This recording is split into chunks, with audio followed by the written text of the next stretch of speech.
ओम नमः शिवाय। श्रावण मास में किए जाने वाले रविवार व्रत की कथा। रविवार व्रत वर्णन में सुकर्मा द्विज की कथा। ईश्वर बोले, हे सनत कुमार, करोड़ पार्थिव लिंगों के महात्म्य तथा पुण्य का वर्णन नहीं किया जा सकता। जब मात्र एक लिंग का महात्म्य नहीं कहा जा सकता तो फिर करोड़ लिंगों के विषय में कहना ही क्या। मनुष्य को चाहिए कि करोड़ लिंग निर्माण की असमर्थता में 1,00,000 लिंग बनाए या 1000 लिंग अथवा 100 लिंग ही बनाए।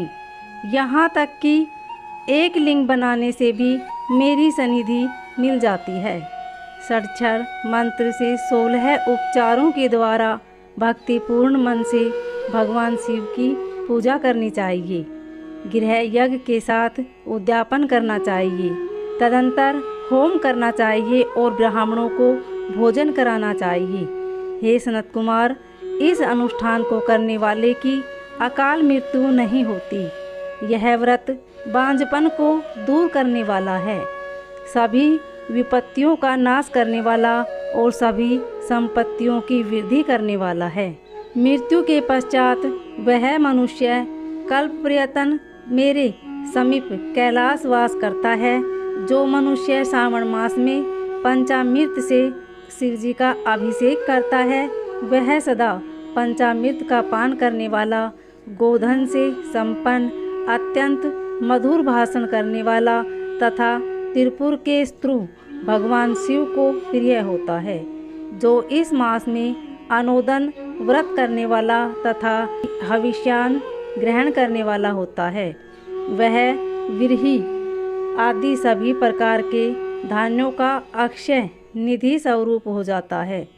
पत्तल पर भोजन करने वाला श्रेय मनुष्य सुवर्ण पात्र में भोजन करने वाला तथा शाक को त्याग करने से शाक कर्ता हो जाता है। श्रावण मास में केवल भूमि पर सोने वाला कैलाश में निवास प्राप्त करता है और इस मास में एक भी दिन प्रातः स्नान करने से मनुष्य को 1 वर्ष स्नान करने के फल का भागी कहा गया है। इस मास में जितेंद्रिय होने से मनुष्य को इंद्रिय बल प्राप्त होता है। इस मास में स्फटिक, पाषाण, मृत्तिका, मरकत, मणि, पिष्ट, पीठी, धातु, चंदन, नवनीत आदि से निर्मित अथवा अन्य किसी भी शिवलिंग में, साथ ही किसी स्वयं आविर्भूत या स्वयं आविर्भूत न हुए लिंग में श्रेष्ठ पूजा करने वाला मनुष्य सैकड़ों ब्राह्मण हत्या को भस्म कर डालता है। किसी तीर्थ क्षेत्र में सूर्य ग्रहण या चंद्र ग्रहण के अवसर पर 1,00,000 जप से जो सिद्धि होती है, वह इस मास में एक बार के जपने से हो जाती है।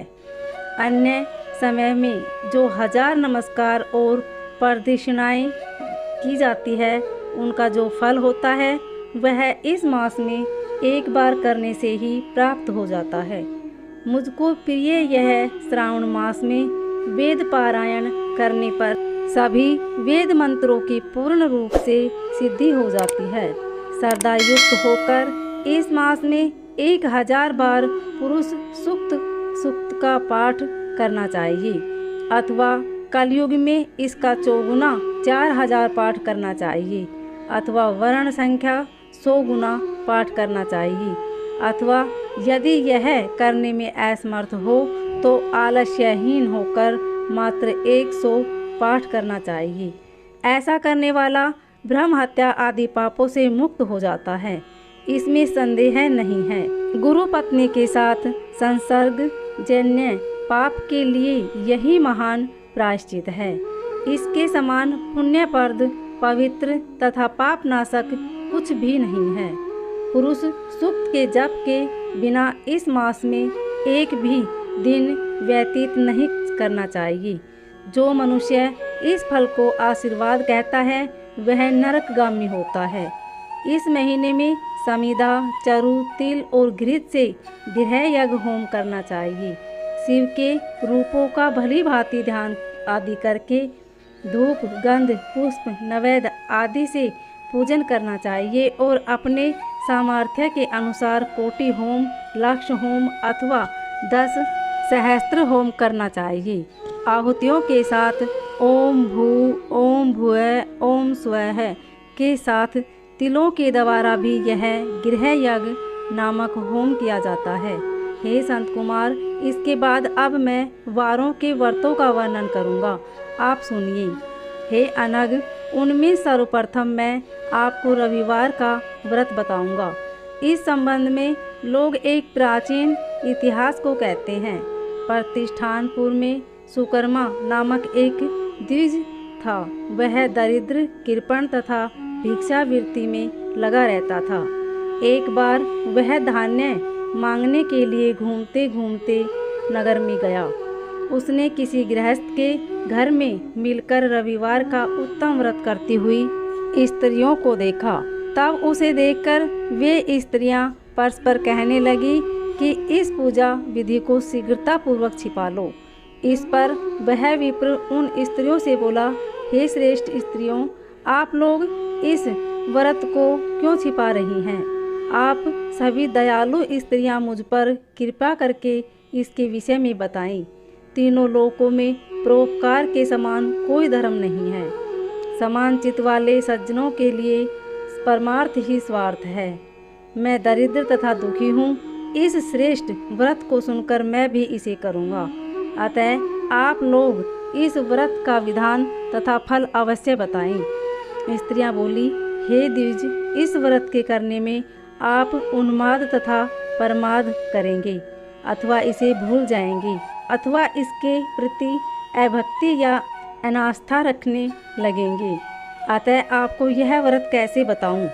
उनकी यह बात सुनकर विपेंद्र ने यह वचन कहा, हे उत्तम व्रत वाली साध्वियों, मैं ज्ञानवान तथा भक्ति संपन्न हूँ। उसका यह वचन सुनकर उनमें जो एक प्रौढ़ा स्त्री थी वह उस ब्राह्मण से व्रत तथा व्रत की विधि यथावत बताने लगी।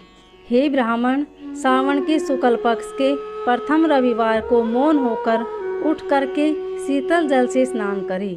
तदंतर अपना नित्य कर्म संपन्न करके पान के एक शुभ दल पर रक्त चंदन से सूर्य के समान पूर्ण गोलाकार 12 परिधियों वाला सुंदर मंडल बनाएं और उस मंडल में रक्त चंदन से संज्ञा सहित सूर्य का पूजन करें।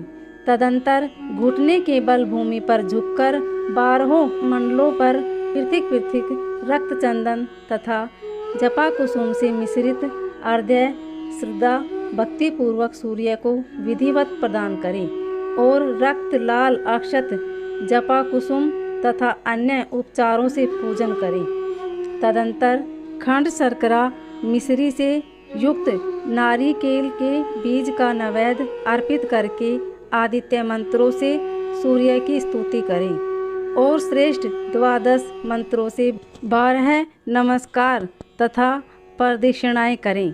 तत्पश्चात 6 तंतुओं से बनाए गए सूत्र में 6 ग्रंथियां बनाकर देवेश सूर्य को अर्पण करके उसे अपने गले में बांधे और पुनः 12 फलों से युक्त वायन ब्राह्मण को प्रदान करें। इस व्रत की विधि को किसी के समक्ष नहीं सुनाना चाहिए।